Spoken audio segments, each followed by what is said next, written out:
تو ہم اس سے فائدہ اٹھا سکتے ہیں کہ پورا مہینہ ہم اگر سگریٹ نہیں پیتے تو اس سے بہت فائدہ ہے، نہ صرف رمضان کے دوران بلکہ ہم ایک اس سے اسٹیپنگ اسٹون بھی بنا سکتے ہیں کہ اس کو آگے لے جاتے ہوئے اس عادت سے ہمیشہ کے لیے چھٹکارا پا سکتے ہیں، کیونکہ آپ کو پتہ ہے کہ اسموکنگ صرف جسمانی لحاظ سے نہیں بلکہ بہت سی کینسرز کا بھی ذریعہ بنتی ہے. تو یہ کچھ فوائد ہیں جو کہ ہم اس مختصر عرصے میں آپ کے ساتھ شیئر کرتے ہیں اور کر سکی ہوں. انشاءاللہ اگر اس کے بارے میں آڈینس ہے وہ اور کچھ جاننا چاہیے، اسپیسیفک جاننا چاہے گی تو ہم اس کے بارے میں اور بات کریں گے انشاءاللہ. شکریہ ڈاکٹر مانا. ڈاکٹر عامر، ڈاکٹر مانا نے کچھ چند باتیں کی تھی، سو اگر آپ تھوڑا بہت کچھ اور کہہ سکتے ہیں کہ روزہ رکھنے سے انسان کی دماغ کو کیا فائدہ ملتا ہے؟ بالکل جی، روزے کے جسمانی بھی فائدے ہیں، روحانی بھی فائدے ہیں. اسی طرح ذہنی دباؤ میں جو لوگ ہوتے ہیں جن کو ڈپریشن ہے، اسٹریس ہے، اینگزائٹی ہے، یا جسے ہم اردو میں ذہنی دباؤ کہتے ہیں، اس سے بڑا فائدہ ملتا ہے. کیونکہ سیلف کنٹرول، جس طرح ڈاکٹر مارا نے بیان کیا کہ جو لوگ سگریٹ پیتے ہیں ان کو سیلف کنٹرول آ جاتا ہے، جو کافی یا چائے کے عادی ہوتے ہیں وہ اس کو بھی قابو کر سکتے ہیں. تو ایسی بہت ساری چیزیں ہیں جو روزے کی وجہ سے ہم اپنے ذہن کے دباؤ کو کم کر سکتے ہیں اور ان چیزوں پہ کنٹرول لا سکتے ہیں. اور کافی ریسرچ بھی ہو رہی ہے کہ ایسے جس طرح ڈاکٹر مارا نے بیان کیا کہ کیمیکلز ہیں جو ذہن سے، آپ کے برین سے ریلیز ہوتے ہیں اور جسم میں اسٹریس اور انگزائٹی کو کم کرتے ہیں. تو اور جس طرح ایک ڈیمینشیا ایک بہت بڑی بیماری ہے، بھولنے کی بیماری سے کہتے ہیں، اور UK میں بہت زیادہ عام ہوتی جا رہی ہے کیونکہ پاپولیشن ایلڈرلی ہوتی جا رہی ہے. تو اس وجہ سے روزے رکھنے سے یہ بھی ایک ریسرچ میں دیکھا گیا ہے کہ جو کیمیکلز برین سے ریلیز ہو رہے ہیں وہ ڈیمینشیا کی بیماری کو بھی کمی کر سکتے ہیں اور اس کو پریونٹ کر سکتے ہیں. تو بالکل جی، روزہ ایک ایسی چیز ہے جس میں ہم کوشش کریں تو جو بری عادتیں ہیں جس میں سگریٹ پینا ہے یا بہت زیادہ کافی پینا ہے اس کو ہم کم کر سکتے ہیں اور اپنے آپ کو میں سیلف کنٹرول کو لا سکتے ہیں. شکریہ ڈاکٹر عامر. ڈاکٹر عشرت، جیسے بیان ہوا ہے کہ روزے رکھنے سے کولیسٹرول کم ہوتا ہے، کس حد تک یہ فائدہ مند ہے؟ Thank you Qasim. یہ بہت اچھا سوال ہے اور کافی جو بینیفٹس ہیں نا وہ ہمارا ڈاکٹر ہمارا نسیم اور عامر ہیں انہوں نے کور کیے ہیں. جو مین بینیفٹ جو ہمارا نے بولا تھا کہ ویٹ لاس سے بہت سگنیفیکنٹ ویٹ لاس ہوتا ہے. اس کا صرف آؤٹ کم جو ہے نا وہ ایک مطلب پرٹیکولر ایریا یا اعضاء میں نہیں ہوتا بلکہ کافی چیزوں میں افیکٹ کرتا ہے. ڈائبٹیز سے ریلیٹڈ اگر آپ کریں تو اس میں ایک چیز ہوتی ہے جیسے انسولین سینسٹیوٹی ہے، مطلب ہے کہ آپ کے نا انسولین جو ہے وہ زیادہ آپ کی جو باڈی کے اندر کام کرتی ہے وہ بہتر طریقے سے کام کر سکتی ہے. اسی طرح اس کا افیکٹ جو ہے نا وہ کولیسٹرول پہ بھی ہو سکتا ہے. اور جو کولیسٹرول ہمارے جو جسم میں ہے وہ دو طرح کے ہوتے ہیں، کچھ اچھے ہوتے ہیں اور کچھ کے اثرات برے ہوتے ہیں. تو اگر آپ روزہ رکھیں تو جو سائنٹیفک ریسرچ سے ثابت ہوا ہے، خاص طور پہ UAE میں جو ریسرچ کی گئی ہے کہ جو اچھے والے کولیسٹرول ہوتے ہیں وہ بڑھ جاتے ہیں، جو آپ کو پروٹیکٹ کرتے ہیں، ان کا افیکٹ جو ہوتا ہے وہ پروٹیکٹیو ہوتا ہے. اور جو برے ہوتے ہیں وہ کم ہو جاتے ہیں. اور خاص طور پہ جو اثر دیکھا گیا ہے جو کہ کم ہوتا ہے وہ ہے جیسے بیماریاں ہو گئیں، جیسے دل کی بیماریاں ہو گئیں، جیسے کہ ہارٹ اٹیک ہو جاتا ہے یا پھر اسٹروک، اس پہ بھی اس کے اثرات جو ہے مطلب لو فیٹ کے جو ہے نا اچھے اثرات مرتب ہوتے ہیں کہ ان کی جو انسیڈنس ہے یا ان کے رسک فیکٹرز ہیں وہ کم ہو جاتے ہیں. دوسری بات یہ بھی کہ اس چیز کو بھی ہمیں نظر رکھنا چاہیے چونکہ جو رمضان ہے وہ آپ کا ایک کافی لمبے عرصے کے لیے 30 دنوں کے لیے ہوتا ہے. تو جو آپ نے نئی عادتیں اپنائی ہوتی ہیں اور یا بری عادتیں چھوڑی ہوتی ہیں، اگر آپ نے ڈائٹ وغیرہ امپروو کی ہوئی ہے تو وہ بہتر ہے کہ اس پہ اسٹک کر کے اس لائف اسٹائل کو آپ پرماننٹلی اڈاپٹ کر کے نا تو اس کو کنٹینیو کریں. صرف اس کو جو نا ایک مہینے کے طور پہ نہ لیں بلکہ اپنی آپ کو ایک بہترین موقع اللہ تعالیٰ پرووائڈ کرتے ہیں کہ آپ اس نئے لائف اسٹائل کو اڈاپٹ کر کے ایک جو ہے نا اس کو کنٹینیو کریں اور اپنے جو ہے بیماریاں وغیرہ جتنی ہیں ان کو آپ کنٹرول کرنے کا موقع بھی ملتا ہے. جزاک اللہ ڈاکٹر عشرت خان. ہمارے آڈینس کو میں ایک بار اور ریمائنڈ کرتا ہوں کہ اگر آپ کے پاس کوئی بھی کویشچن ہو پلیز آپ کمنٹ سیکشن میں ڈالیں اور پھر ہمارے جو بہترین پینلسٹ ہیں وہ آنسر دے سکتے ہیں. ڈاکٹر عشرت، میں واپس آپ کے پاس آتا ہوں. یہ اب زیادہ اب آ رہا ہے میڈیکل فیلڈ میں کہ روزہ رکھنا اور جو ڈائبیٹک لوگ ہیں.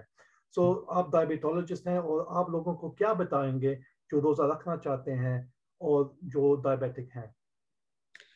جی جو ہمارے جو نا جو یونیورسل یہ پوری دنیا میں اگر آپ دیکھیں تقریباً 50 ملین لوگ جو ہیں وہ مسلمان ہیں, اور جو ہم میں سے زیادہ چاہتے یہی ہے کہ روزہ رکھا جائے. ہر کسی کی کوشش ہوتی ہے. تقریباً اگر آپ ایسٹیمیٹ یہی کہ 75 to 80% جو ہیں وہ ڈائبیٹک وہ چاہیں گے کہ وہ روزہ رکھیں, وہ روزہ رکھتے ہیں. اگر سارے 30 دنوں کے نہ روزے رکھ سکیں تو کم از کم 15 دن تک تو ہوتا ہے. ایوریج ہمارا ہے کہ 15 سے 30 دن تک تو وہ روزہ رکھیں گے. تو اس کے لیے سب سے جو امپورٹنٹ بات ہے کہ میں یہ بولوں گی کہ اگر آپ نے روزہ رکھنا چاہتے ہیں تو اس کی تیاری آپ کی تقریباً 2 سے 3 مہینے پہلے ہو جاتی ہے. آپ رمضان کا انتظار نہ کریں. بہتر یہ کہ آپ جا کے اپنے جی پی سے یا اپنے ڈاکٹر کے ساتھ اپوائنٹمنٹ کریں تاکہ وہ آپ کی تفصیلی معائنہ کر سکے اور آپ کو وہ اسیس کر سکے کہ آپ روزے کے لیے کتنے فٹ ہیں ابھی کہ نہیں ہیں. اس میں ہم لوگ جنرلی ایسے کرتے ہیں کہ اگر ہمارے پاس مریض آتے ہیں جو شوگر کے ہوتے ہیں تو ہم ان کو نا 3 درجات میں یا 3 کیٹیگریز میں ڈیوائڈ کر لیتے ہیں. تو جو کچھ ہوتے ہیں ان کو ہم لو رسک بولتے ہیں, اور جو رسک کی میں بات کر رہی ہوں جو ہے نا وہ ڈیپینڈ کرتا ہے کہ آپ کے اگر آپ روزہ رکھیں تو آپ کے جسم پہ اس کے کس طرح اثرات ہوں گے, آپ کا سیف ہے کہ نہیں. تو اس کے حساب سے ہم لوگ اس کو مختلف جو ہے نا درجات میں ڈیوائڈ کرتے ہیں. تو جو لو رسک جن کا رسک کم ہوتا ہے وہ ہوتے ہیں جو کہ جن کو ہوتی ہے شوگر ہوتی ہے مگر ان کی جو شوگر بڑی اچھی کنٹرول ہوتی ہے اور ان یا تو دوائیوں پہ نہیں ہوتے ہیں, اگر ہوتے ہیں تو بہت کم ہوتے ہیں.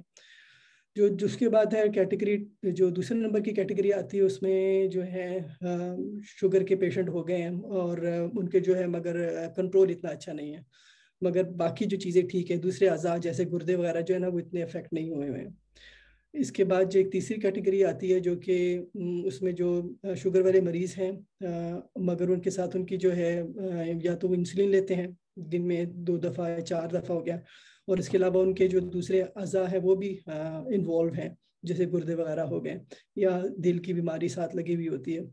اس کے علاوہ ٹائپ 1 ہوتے ہیں.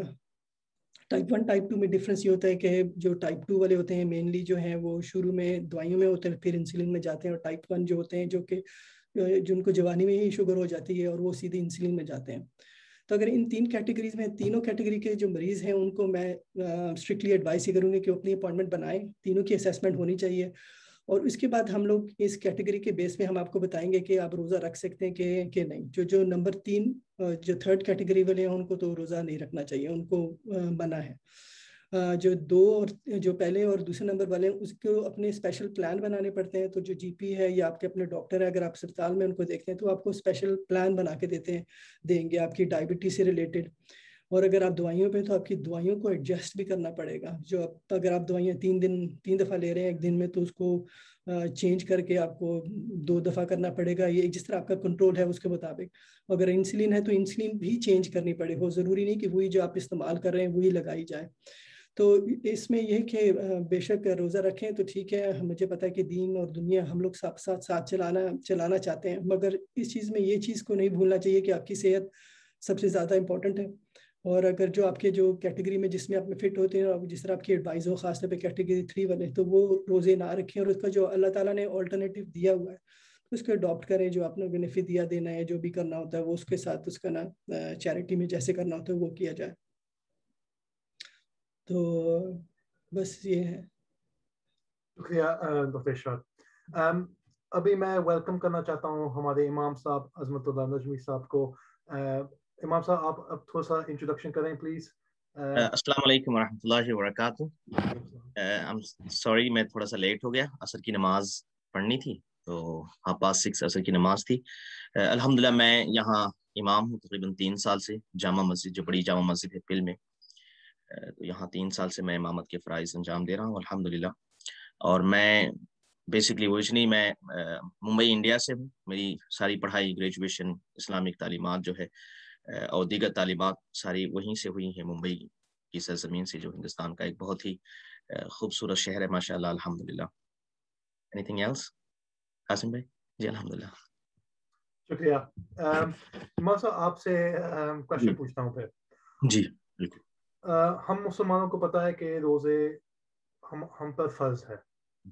جب ہم رمضان میں صحت اور بیماری کی بات کرتے ہیں تو قرآن میں اس کا کیا ذکر ہے؟ جی دیکھیں، اللہ تبارک و تعالیٰ نے قرآن مقدس میں جن جن جگہوں پر کسی بھی قسم کے حکم کے بارے میں فرمایا ہے، جو انسٹرکشنز ہیں ہمارے لیے کہ آپ کو یہ کرنا ہے یہ کرنا ہے، تو اس کے ساتھ ساتھ اللہ تبارک و تعالیٰ نے الٹرنیٹیوز بھی ہمیں دیے ہوئے ہیں. جیسے آپ دیکھیں قرآن پاک کی جو سورہ بقرہ میں 185 میں یا اس سے پہلے جو ہے 183 سے جو ہے روزے کے بارے میں اللہ تبارک و تعالیٰ نے فرمایا یا ایھا الذین آمنوا کتب علیکم الصیام کما کتب علی الذین من قبلکم لعلکم تتقون ایاما معدودات.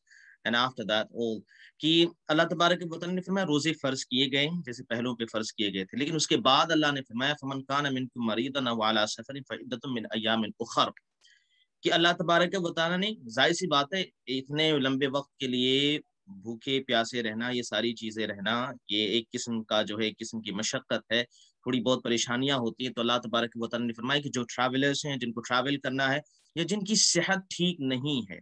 اب اس کے بارے میں علماء نے جو 2 کیٹیگریز بیان کی ہیں. ایک وہ جو ہمیشہ بیمار رہتے ہیں، جیسے کچھ بیماریاں ایسی ہوتی ہیں کتنی بھی دوائیاں کھا لیں آپ، پھر بھی آپ کی بیماری میں کوئی افاقہ نہیں ہوتا ہے.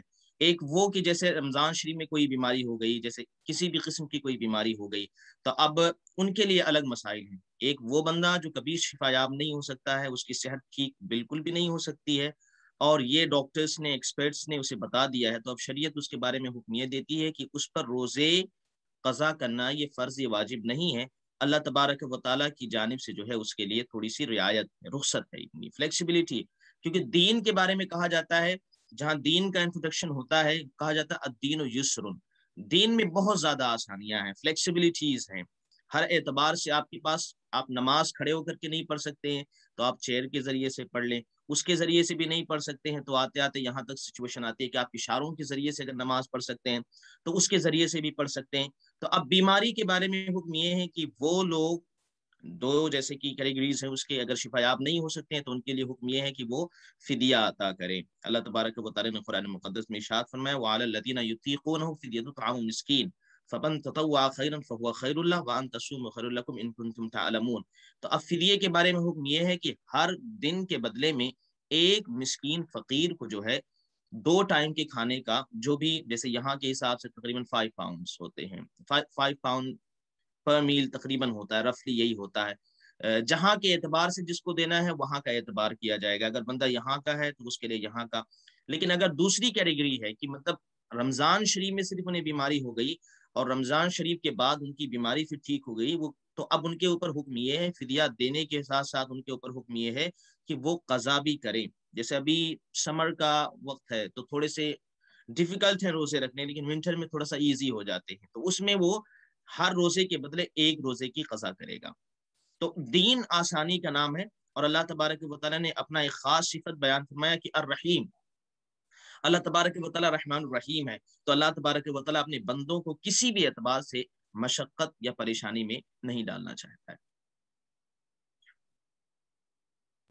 شکریہ امام صاحب. ڈاکٹر عامر، جیسے ڈاکٹر اشتاق نے بتایا تھا ڈائبٹیز کے بارے میں اور روزہ رکھنے کا، ڈائبٹک کے علاوہ اور کون سی بیماری ہے جس میں روزہ رکھنے سے خطرہ ہو سکتا ہے؟ جی شکریہ قاسم، بہت اچھا سوال ہے. ڈاکٹر عشرت نے بہت اچھی طرح بیان کیا کہ ڈائبٹیز میں بھی ہم کیٹیگریز کرتے ہیں اور کن کو رکھنا چاہیے کن کو نہیں رکھنا چاہیے. اسی طرح سے امام صاحب نے بیان کیا کہ کچھ ایسی بیماریاں ہیں جو ٹھیک نہیں ہوتی ہیں اور جن کے لیے ہمیشہ دوائیاں کھانی پڑتی ہیں، جسے ہم کرونک ڈیزیزز کا نام دیتے ہیں. اور ان کرونک ڈیزیز میں ڈائبٹیز بھی ایک بیماری ہے، اس کے علاوہ دل کے امراض یا ہارٹ کی بیماریاں ہیں شامل ہیں، گردوں کی یا کڈنی کی بیماریاں شامل ہیں. تو ان بیماریوں میں آپ دوائیاں اس طرح کی لیتے ہیں جن سے روزے رکھنے سے آپ کی صحت پہ منفی اثرات ہو سکتے ہیں یا ان کو اپنے آپ جسم کو رسک پہ ڈال سکتے ہیں. اور جس طرح امام صاحب نے بیان کیا کہ اللہ تعالیٰ نے آسانی پیدا کی ہے، تو ہمیں اس آسانی کو استعمال کرنا چاہیے. اور ان بیماریاں خاص طور پہ جس طرح ہارٹ فیلئر کی بیماری ہے، یا آپ جسے کہہ سکتے ہیں کہ دل کی طاقت کمزور ہو جاتی ہے، اور اس میں جو ہوتے ہیں پیشنٹس کافی حد تک ایسی دوائیاں لے رہے ہوتے ہیں جس سے جسم میں پانی کی بہت زیادہ کمی اور نمکیات کی کمی متوقع ہو سکتی ہے، تو اس وجہ سے ان لوگوں کو روزہ نہیں رکھنا چاہیے. اس طرح سے ہی گردوں کی بیماری یا کڈنی فیلئر کی بیماری ہے، اور وہ لوگ بھی اگر روزے میں کافی گھنٹوں تک پانی نہیں پینا جاتا ہے، اور کڈنی کا اگر مریض پانی نہیں پیے گا تو کڈنی اور ڈی ہائیڈریٹ ہوتی جائے گی اور فیلئر میں چلی جائے گی، اور اسی طرح سے جسم کو اور نقصان ہوگا. تو بہتر یہ ہے کہ ڈاکٹر سے آپ رجوع کریں اپنے، جس طرح ڈاکٹر اشرت نے کہا کہ رمضان سے پہلے اپنے جی پی سے اپوائنٹمنٹ بنائیں اور یہ اپنی بیماریاں اپنی دوائیوں کو ڈسکس کریں، اور جو بھی پھر آپ اپنے امام سے پوچھیں، اپنے علماء سے پوچھیں، تاکہ ان کو بھی پتہ آپ کو بتایا جائے کہ کون سی بیماریوں میں آپ روزہ رکھیں، کون سی بیماریوں میں آپ فدیہ دے سکیں. تو ان چیزوں کا خیال رکھنا بہت ضروری ہے، اور ہمیں اپنے جسم کو پروٹیکٹ کرنا اور بیماریوں کو زیادہ سے زیادہ بڑھنے سے روکنا بہت ضروری ہے کہ ہم صحیح طریقے سے اپنے جسم کی دیکھ بھال کریں. کافی لوگ جو ہوتے ہیں رمضان اور روزہ ان کے دل کے قریب ہوتا ہے اور وہ چاہتے ہیں کہ روزہ رکھیں، اور ہمارے کافی حد تک جو مریض ہیں وہ ہم سے رجوع نہیں کرتے، جس کی وجہ سے ایمرجنسی ایڈمیشنز، ہائپوگلائسیمیا یا لو شوگر کا ہونا، یہ چیزیں ہوتی ہیں، اور ہاسپٹلس میں ایڈمیشنز ہو رہے ہوتے ہیں. تو ان چیزوں کو پریونٹ کرنے کا جو طریقہ وہ ہے کہ آپ اپنے ڈاکٹر سے ملیں، اپنی دوائیاں ڈسکس کریں، اور اگر آپ کو ایسی بیماریاں ہیں جس طرح کرونک ڈیزیزز یا وہ بیماریاں جو ٹھیک نہیں ہوتی ہیں، تو جن میں روزہ رکھنے سے آپ کی صحت کو ممکنہ خطرہ ہے، تو وہ آپ نہ رکھیں روزہ پہ. جزاک اللہ ڈاکٹر عامر. ڈاکٹر مادا، جو حاملہ عورت ہوتے ہیں، جو کہتے ہیں پریگننٹ عورت، یا عورت جو بچوں کو دودھ پلاتے ہیں، اس کے لیے آپ کا کیا مشورہ ہے؟ جزاک اللہ قاسم بھائی. تو جو حاملہ خواتین ہیں اور جو دودھ پلانے والی خواتین ہیں، میڈیکل جو رائے ہے وہ وہی ہے جو اسلامک رائے ہے، کہ یہ جو دو کیٹیگریز ہیں ان کو اسلام میں بھی ہے کہ ان کو ایکسکیوز کیا گیا ہے کہ ان پہ روزہ فرض نہیں ہے، اور میڈیکل تو رائے بھی یہی ہے کہ یہ جو دو کیٹیگریز ہیں ان کو روزہ نہیں رکھنا چاہیے. اس کی وجہ یہ ہے کہ یہ جب بھی عورت ان دو صورتحال میں پائی جاتی ہے تو اس میں جو باڈی کی ڈیمانڈ، جو ریکوائرمنٹ ہوتی ہے وہ بہت زیادہ ہو جاتی ہے. جو حاملہ خواتین ہوتی ہیں ان کی باڈی کی نیوٹریشنل اور جو ان کی فلوئڈ کی ریکوائرمنٹ ہے وہ زیادہ ہوتی ہے. اسی طرح جو دودھ پلانے والی خواتین ہیں ان کے بھی جو فلوئڈ کی ریکوائرمنٹ ہے وہ زیادہ ہوتی ہے. تو اس دوران اگر وہ روزہ رکھیں گے، اسپیشلی آج کل جس طرح روزے ہیں وہ بہت لمبے ہیں، تو وہ جو باڈی کی ریکوائرمنٹ ہے وہ ان کو فلفل نہیں کر سکتی ہیں. یہ یاد رکھنا چاہیے کہ اللہ تعالیٰ نے جو روزے، کوئی بھی جو عبادت ہے اسلام میں، اس کا پیچھے ایک مطلب ہے، اس کا پیچھے اللہ تعالیٰ کا کوئی مقصد ہے. اور روزہ بھی ہے، وہ اس کا مقصد یہ ہے کہ وہ ہمیں جسمانی لحاظ سے فائدہ دیتا ہے. تو کوئی بھی ایسی چیز جو فائدے کے بجائے نقصان دیتی ہے، اللہ تعالیٰ نے اس میں کہہ دیا ہے کہ وہ روزہ اس دوران نہ رکھیں. اسی طرح یہ جو دو کیٹیگریز ہیں وہ بہتر ہے کہ میڈیکل طور پہ بھی کہ وہ روزہ نہ رکھیں. جب انشاءاللہ وہ اس عمل سے فارغ ہو جائیں گی تو وہ بعد میں روزہ رکھ سکتے ہیں، اور تب وہ اس سے بہترین طور پہ فائدہ بھی اٹھا سکتے ہیں. شکریہ. امام صاحب، اس پوائنٹ پہ آپ نے کچھ اور بتانا ہے؟ جی انشاءاللہ. تو میں نے عرض کرنا تھا کہ جیسے میں نے کہا کہ دین آسانی کا نام ہے. کسی بھی اعتبار سے جو ہے جو بھی کام شریعت کے جتنے بھی مسائل ہیں، چاہے وہ نماز کے ہوں، چاہے وہ روزوں کے ہوں، چاہے وہ حج کے، جیسے پوائنٹس لے لیں ہم، حج کرنا یہ ہمارا ایک اسلامی فریضہ ہے. لیکن مقاصد الشریعہ میں سے جب ہم مسئلے جاتے ہیں کہ حج کرنا کب فرض ہے، تو آج ہم عموماً یہی بات کرتے ہیں کہ جو مالک نصاب ہو اس پر حج کرنا فرض ہے. لیکن شریعت میں ایک کہا گیا ہے کہ جس راستے سے آپ جانے والے ہوں وہ راستہ بھی آپ کے لیے محفوظ ہو. ایسا نہ ہو کہ جس راستے سے آپ جانے والے ہوں وہاں آپ کے لیے، آپ کی جان کے لیے یا کسی قسم کی کوئی پریشانی ہو یا آپ کی جان کو کوئی نقصان ہو سکے. تو آپ پانچوں جو ارکان اسلام ہیں ان پانچوں کو بھی اگر آپ دیکھتے جائیں تو ہر چیز میں اللہ تبارک و تعالیٰ نے آسانیاں رکھی ہیں، اور آسانیوں کے ساتھ ساتھ اللہ تبارک و تعالیٰ نے ایک الٹرنیٹو رکھا ہے. تو اگر کسی بندے کو روزے کی وجہ سے اس کی صحت پر کسی بھی قسم کا کوئی خطرہ لاحق ہوتا ہے یا اس کو تو روزے رکھنا شریعت اس کو اجازت دیتی ہے.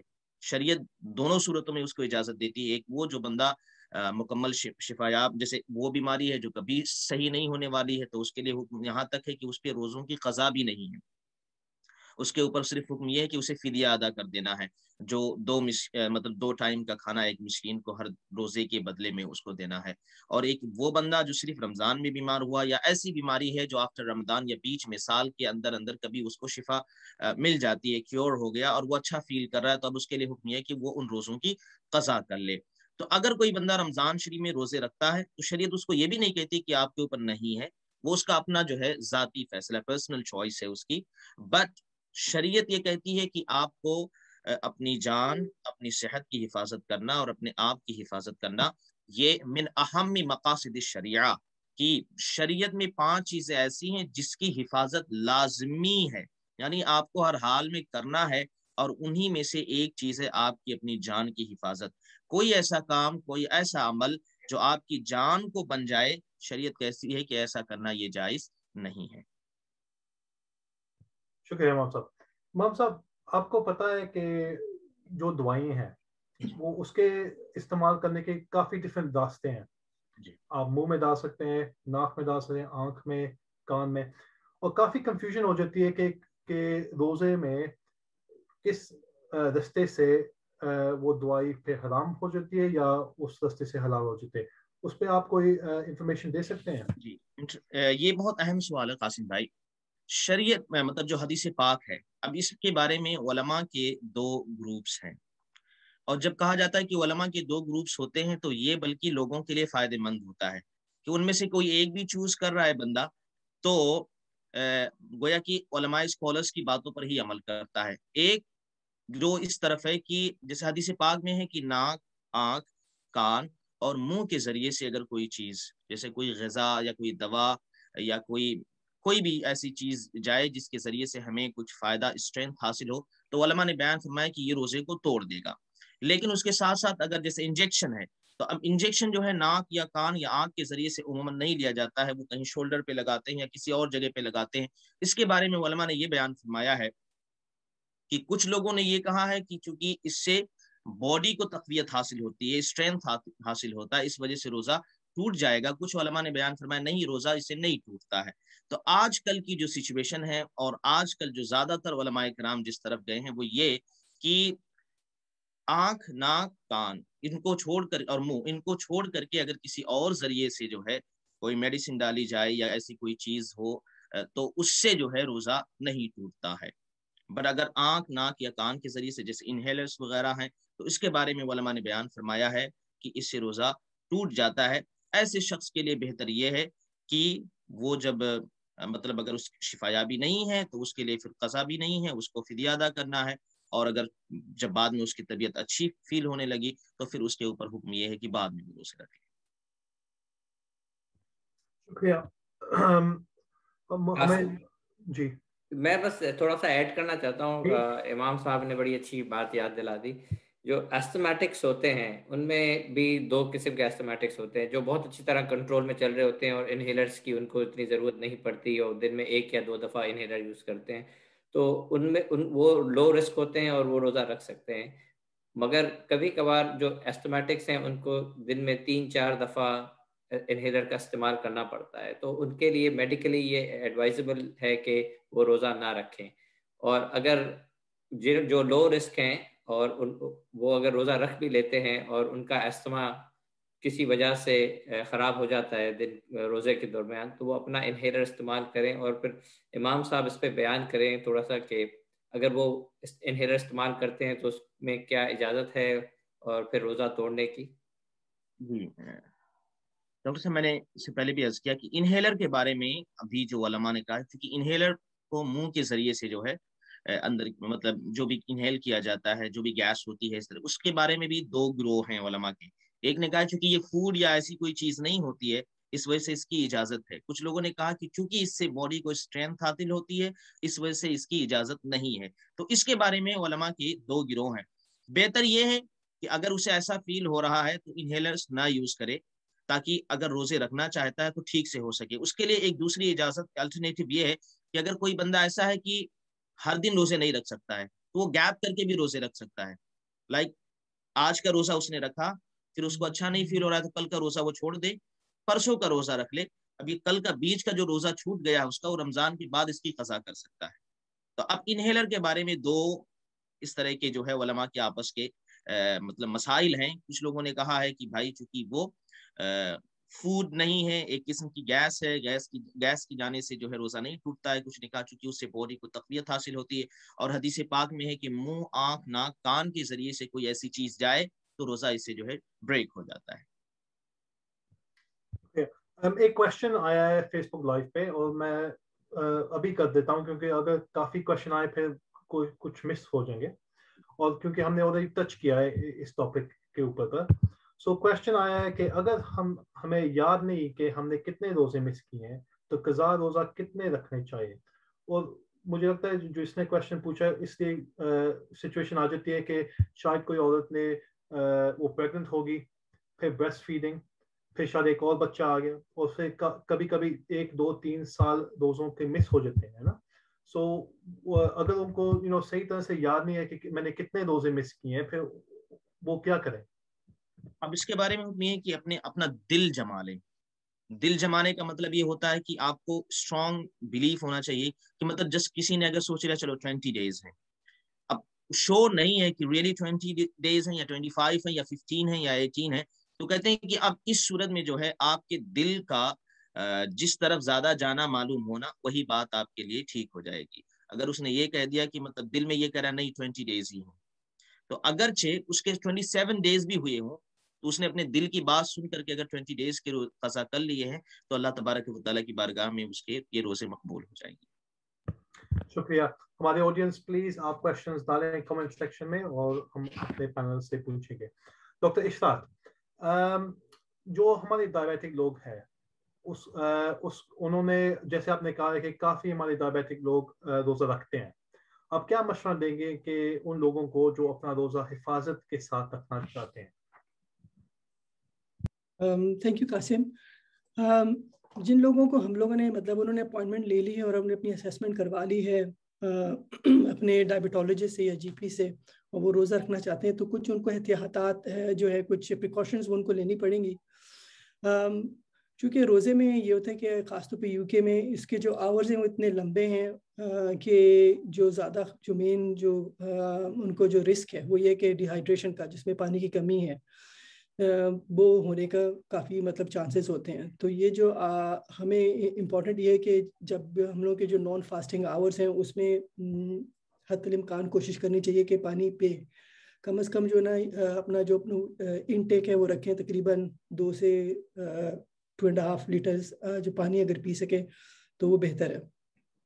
اس میں یہ ہوتا ہے کہ اگر پانی اگر آپ زیادہ پئیں تو اس میں جو رسک ہوتا ہے جو کہ آپ کے اگر آپ پانی کی کمی ہو تو جیسے کہ رسک ہوتا ہے کہ کلوٹس ہو جاتے ہیں جو کہ خون کا جمنا ہوتا ہے, وہ اس کے چانسز کم ہو جاتے ہیں, کیونکہ اگر آپ شوگر ہو اور اگر آپ کی پانی کی کمی میں ہو تو اس کا رسک جو ہے وہ کافی بڑھ جاتا ہے.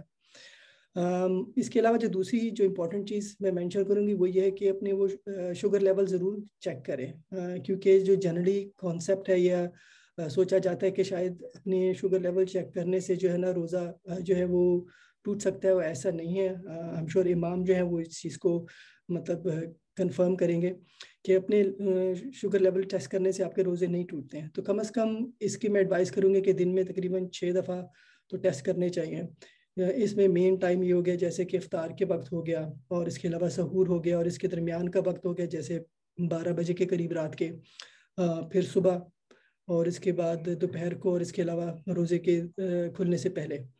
یہ ٹیسٹ کرنے کا جو اس لیے ضروری ہے کہ آپ نے اپنے لیولز دیکھنے ہوتے ہیں. اگر آپ کے لیول فرض کریں زیادہ کی طرف بڑھ رہے ہیں کسی بھی ٹائم پر روزہ, چاہے شروع میں یا آخر میں, اور اگر آپ کا لیول ہے 16.7 16.7 یا اس سے اوپر 17 کر لیں, تو آپ کو چاہیے کہ اب روزہ کنٹینیو نہ کریں یا توڑ لیں, کیونکہ جیسے جیسے دن بڑھے گا تو جو شوگر لیول جو ہائی ہوتا ہے اس کا جو اثر جو جسم پہ یہ پڑتا ہے کہ آپ زیادہ سے زیادہ پانی یورین میں یا پیشاب کے تھرو باہر نکل جاتا ہے تو آپ کی ڈی ہائیڈریشن کے چانسز زیادہ بڑھتے ہیں، اور جیسے جیسے دن بڑھے گا اس حساب سے آپ کی طبیعت زیادہ خراب ہوگی. اور اسی طرح اگر آپ کا لیول لو میں جو اگر آپ شروع میں اگر آپ ٹیسٹ کریں فرض کریں صبح، اور آپ کا لیول یا کسی وقت سمجھ لیں روزہ رکھنے کے یا کھلنے سے پہلے کسی موقع پہ اگر آپ کے جو شوگر لیول جو ہے وہ 3.3 یا سے نیچے ہیں تو بہتر ہے کہ آپ توڑ لیں، کیونکہ آپ کے لیول آپ کی زندگی اگر آپ اور شوگر لیول نیچے جائیں گے تو آپ کی وہ زندگی کے لیے زیادہ خطرناک ہوگا. تو بہتر ہے کہ آپ لوگ اپنا روزہ توڑ لیں اور اپنی شوگر لیول کے لیے کچھ کھا لیں. اس کے علاوہ کسی بھی فرض کرے اگر آپ شروع میں صبح میں اپنے ٹیسٹ کیا ہے ایک لیول جو میں نے آپ کو بتایا 3.3 سے لیس کسی بھی ٹائم روزے کے درمیان اگر آپ کا ہے تو آپ نے توڑنا ہوگا.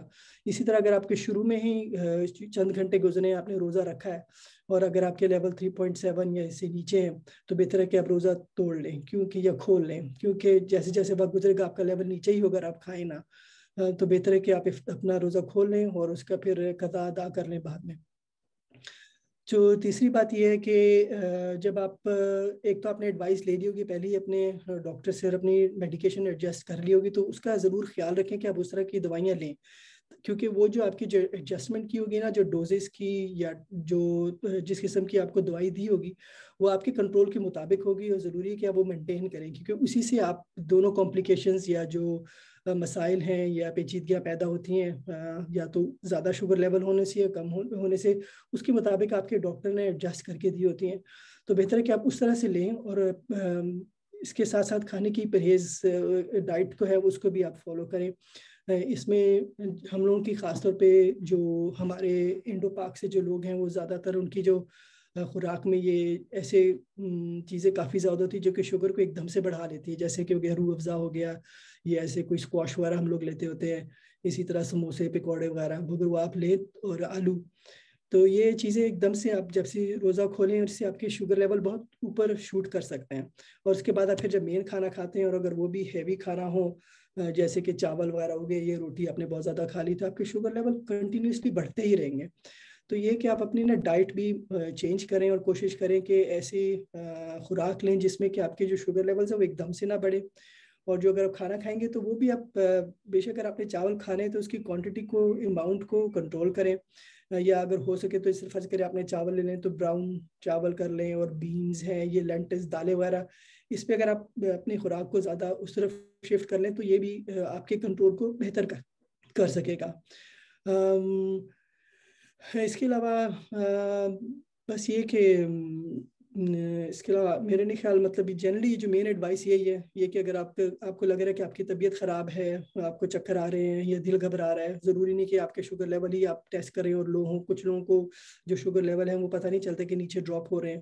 تو مطلب اپنی خاص طور پہ دھیان رکھیں اپنے آپ کا اس چیزوں کے بارے میں تھوڑے اویئر ہوں کہ اپنی شوگر لیول چیک کریں، اور اگر طبیعت نہیں ٹھیک ہے تو اس کے کھول دیں اور بعد میں اس کے لیے قضا ادا کریں.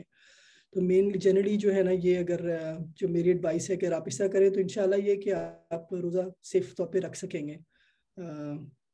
ڈاکٹر ارشاد، جو آپ نے کافی امپورٹنٹ بات بتائی ہیں، اور میرے ذہن میں یہ آتا ہے کہ ہمارے جو مسلم ڈائبیٹک پیشنٹس ہیں ان کے ڈاکٹرز میجورٹی اس ملک میں نان مسلم ڈاکٹرز ہوں گے، اور شاید ان کو بھی نہیں پتا ہے کہ ہماری ڈائبیٹک مسلم جو پیشنٹس ہیں جو روزہ رکھتے ہیں کہ ان کو 6 ٹائمز شوگر ٹیسٹ کرنی چاہیے.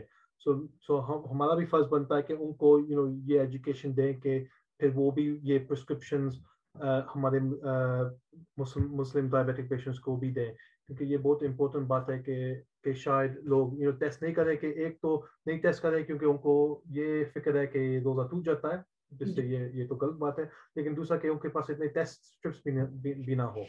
سو شکریہ ڈاکٹر اشراق اس سوال کا. ڈاکٹر امارہ، جو لوگ روزے میں پیاس محسوس کرتے ہیں جیسے میں کرتا ہوں، ابھی میری فیلنگ ہے، ان کے لیے آپ کا کیا مشورہ ہے؟ جزاک اللہ خیر قاسم بھائی. آپ اور میں جو پیاس محسوس کر رہے ہیں وہ تو یہ ذرا اسٹریس ہے، نروسنیس ہے، اس کی وجہ سے محسوس کر رہے ہیں. لیکن عام طور پہ پیاس جو ہے اسپیشلی آج کل کے دوران کیونکہ روزے کافی لمبے ہیں تو زیادہ تر جو آورس ہیں جو ڈے ٹائم ہے وہ ہمارا فاسٹنگ میں گزرتا ہے. تو اس لیے کوشش کرنی چاہیے جب ہمارا روزہ کھلے یا وہ آور جس کے درمیان ہم کھا اور پی سکتے ہیں تو ہم اپنے پانی کی جو ریکوائرمنٹ ہماری جسم کی ہے وہ ہم پوری کریں. جیسے ڈاکٹر عشرت نے بہت اچھی طرح اس کے اوپر بات کی ہے کہ ریکوائرمنٹ کیا ہے کہ کم از کم 2 سے 2.5 لیٹر تک پانی پینا چاہیے. بہت زیادہ بھی نہیں پینا چاہیے, ایوری تھنگ ان ماڈریشن. سو 2 سے 2.5 لیٹر تک. اب اس کا پینے کا طریقہ یہ نہیں کہ آپ نے گھٹا گھٹ ایک ہی دفعہ پانی پی لیا, لیکن تھرو آؤٹ آپ کو کوشش کرنی چاہیے کہ کس پانی پینا چاہیے. کچھ لوگوں کی عادت ہوتی ہے کہ وہ پانی نہیں پیتے. جیسے مجھے یاد ہے میرا بیٹا جب چھوٹا تھا تو وہ پانی نہیں پیتا تھا, روزہ کھولتے ہوئے کہتا تھا کہ اگر پانی پی لیا تو پیٹ بھر جائے گا, پھر میں کھانا نہیں کھا سکوں گا, تو پھر پکوڑے سموسوں کی جگہ نہیں بچے گی, جو کہ غلط بات ہے. آپ جب روزہ کھولیں تو کھجور جو سنت ہے اس کے ساتھ اس کے بعد پانی پئیں. اچھا, پانی کا بھی یہ ہے کہ سافٹ ڈرنکس کوشش کریں نہ پئیں, دو کہ یہ بہت ٹیمپٹنگ ہے لیکن ہم بالکل منع بھی نہیں کر سکتے اسپیشلی بچوں کو, لیکن کوشش کریں کہ اس کو جتنا اس سے منع ہو سکے اور تھوڑی مقدار میں پانی پئیں. اور پانی کے علاوہ اگر آپ پانی نہیں, سادہ پانی جو ہے وہ نہیں پی سکتے تو کچھ ایسے خوراک جو ہیں جو ان کے اندر پانی کا کانٹینٹ زیادہ ہوتا ہے وہ ہم استعمال کر سکتے ہیں. جیسے آج کل تربوز آیا ہے, واٹر میلن کا ہے, خربوزہ ہے, اس کے علاوہ انگور, کھیرا ہے. یہ جو ہیں جن اگر آپ زیادہ پانی نہیں پی سکتے تو ان شامل کر کے ان کے تھرو بھی ہم اپنے جسم کی ضرورت کو پورا کر سکتے ہیں. ایک ہے وہ یہ ہے کہ تراویح کے دوران آپ نے دیکھا ہوگا کہ مسجدوں کے اندر پانی کی بوتلیں پڑی ہوتی ہیں, جو کہ ایک بہت اچھی چیز ہے. مجھے یاد ہے کہ 2 سال پہلے کووڈ کے زمانے سے پہلے جب ہم بھی تراویح پڑھنے جاتے تھے تو اس پانی کی بوتل جو ہے سب نے اپنے پاس رکھی ہوتی ہے. تو آپ جب بھی آپ 2 تراویح پڑھ لیتے ہیں بریک کے لیے آپ تھوڑا سا پانی پیتے ہیں, جو کہ ایک بہت اچھی عادت ہے اور اسے ضرور اپنانا چاہیے کیونکہ اس طرح کہ آپ ایک دم سے بہت زیادہ پانی نہیں پیتے اور تھوڑے تھوڑے عرصے کے بعد آپ اپنی جسم کی ریکوائرمنٹ پوری کرتے رہتے ہیں. اور پانی کی وجہ سے یہ بھی ہوتا ہے کہ آپ کو تھکاوٹ کا احساس نہیں ہوتا ہے, اسی لیے یہ ایک بہت اچھی چیز ہے. دوسری یہ جب ہم ڈائبیٹک پیشنٹس کی بات کرتے ہیں, جیسے ڈاکٹر عشرت نے بھی کہا کہ جب آپ کا شوگر لیول بڑھتا ہے, جسم کے اندر شوگر جو زیادہ ہوتی ہے تو آٹومیٹکلی اللہ تعالیٰ کا نظام ہے کہ انسان جو ہے وہ پیاس محسوس کرنے لگ جاتا ہے, کیونکہ جو باڈی ہوتی ہے وہ پانی مانگتی ہے تاکہ وہ جو گلوکوز بڑا ہوتا ہے اس کو ڈائلیوٹ کر سکے. تو اس لیے شوگر کا جو مریض ہے اس کو اپنی شوگر کا جو کنٹرول ہے وہ بہت ضروری ہے. جیسے ڈاکٹر عشرت نے کہا اس پہ بار بار اہمیت بھی اس کی بیان کی جا رہی ہے کہ شوگر چیک کریں. ہو سکتا ہے اگر آپ کو پیاس محسوس ہو رہی ہو کہ اس وجہ سے نہ پیاس محسوس ہو رہی ہو کہ آپ کے شوگر لیول بہت زیادہ ہائی ہو, اور ان دیٹ کیس جیسے ڈاکٹر عشرت نے بتایا اگر شوگر لیول بہت زیادہ ہے شاید اس کی وجہ سے آپ کو پیاس محسوس ہو رہی ہے تو اس دوران پھر آپ روزہ کھول کے تو پانی پئیں تاکہ پھر آپ کے شوگر جو ہے وہ اس کا لیول کم ہو جائے. اور یا اگر آپ کو دوائی لینے کی ضرورت ہے یا انسولین لینے کی ضرورت ہے تو وہ بھی پھر آپ کو لینی چاہیے جیسے کہ آپ کے ڈاکٹر نے ایڈوائز کیا ہے. شکریہ ڈاکٹر عامر. مجھے یہ آنسر چاہیے خود کے لیے بھی. رمضان میں آپ اچھی خوراک کے حوالے سے کیا مشورہ دیں گے؟ جی سوال تو یہ بہت اچھا ہے اور بتانا بہت آسان ہے مگر اس پہ عمل کرنا بہت مشکل. تو کوشش کروں گا کہ میں تھوڑا سا ٹائم لوں اور اس کی اچھی طرح سے وضاحت کروں. سب سے پہلے تو ہمیں یہ سمجھنا چاہیے کہ ہم کھانا کیوں کھاتے ہیں اور ہماری ریکوائرمنٹ کھانے کی کتنی ہے. تو اس کو ہم آسانی میں ہم نے اس کے لیے کیلریز کا نام دے دیا ہے. تو کھانے میں کتنی کیلری ہوتی ہے, کچھ کھانے میں زیادہ کیلری ہے, کچھ کھانوں میں کم کیلریز ہیں. اور کھانوں کو ہم نے 3 قسم کے بڑی بڑی چیزوں میں ڈیوائڈ کر دیا ہے, یا اس کو آپ کہہ رہے ہیں کہ 3 جو مین کھانے ہم کھاتے ہیں اس میں کاربوہائیڈریٹس جس میں شوگرز شامل ہیں, اور پھر پروٹینز ہیں, اور فیٹ ہے یا چربی والی چیزیں. تو پروٹینز میں آپ کے گوشت آ جاتے ہیں, دالیں آ جاتی ہیں, اور جو چربی والی چیزیں اس میں تیل, بٹرز, مارجرینز, اس طرح کی چیزیں آ جاتی ہیں. اور جو کاربوہائیڈریٹس ہیں وہ آپ کے شوگرز ہیں, مگر کافی چیزیں ایسی ہوتی ہیں جو میٹھی نہیں ہوتی مگر پھر بھی آپ کی شوگر بڑھا دیتی ہیں، جس میں چاول ہیں، آلو ہیں اور ویٹ ہے یا گیہوں ہے. تو ان چیزوں سے بھی آپ کی شوگر بڑھتی ہے مگر یہ کھانے میں میٹھی نہیں ہوتی. تو ہمیں سمجھنا یہ ہے کہ اگر آپ کام کر رہے ہیں اور باہر بھی جاتے ہیں اور آپ کی ایکٹیویٹی لیول ماڈریٹ ہے تو آپ کی جو کیلری ریکوائرمنٹ ہے وہ 2000 سے 3000 کیلری کے بیچ میں ہوتی ہے. جب ہم کھانا کھاتے ہیں تو اس سے ہمیں انرجی ملتی ہے اور اسی وجہ سے جب ہم روزہ رکھتے ہیں افطار کے ٹائم سے پہلے ہماری انرجی ختم ہو جاتی ہے کیونکہ ہمارا کھانا جو ہم نے سحری پہ یا سحور پہ کھایا ہوتا ہے وہ ختم ہو چکا ہوتا ہے. تو ہمیں بہت عقل مندی کے ساتھ چوز کرنا پڑتا ہے کہ ہمیں کیا کھانا چاہیے اور کس ٹائم پہ کھانا چاہیے. یہ بہت ضروری ہے. تو اکثر سحری پہ لوگ جو ہیں وہ کچھ بھی نہیں کھاتے یا پانی پی لیتے ہیں یا ایک دودھ کا گلاس پی لیا یا سیریل کھا لیا تھوڑا سا اور افطار پہ پھر بہت سارا کھانا کھا لیتے ہیں.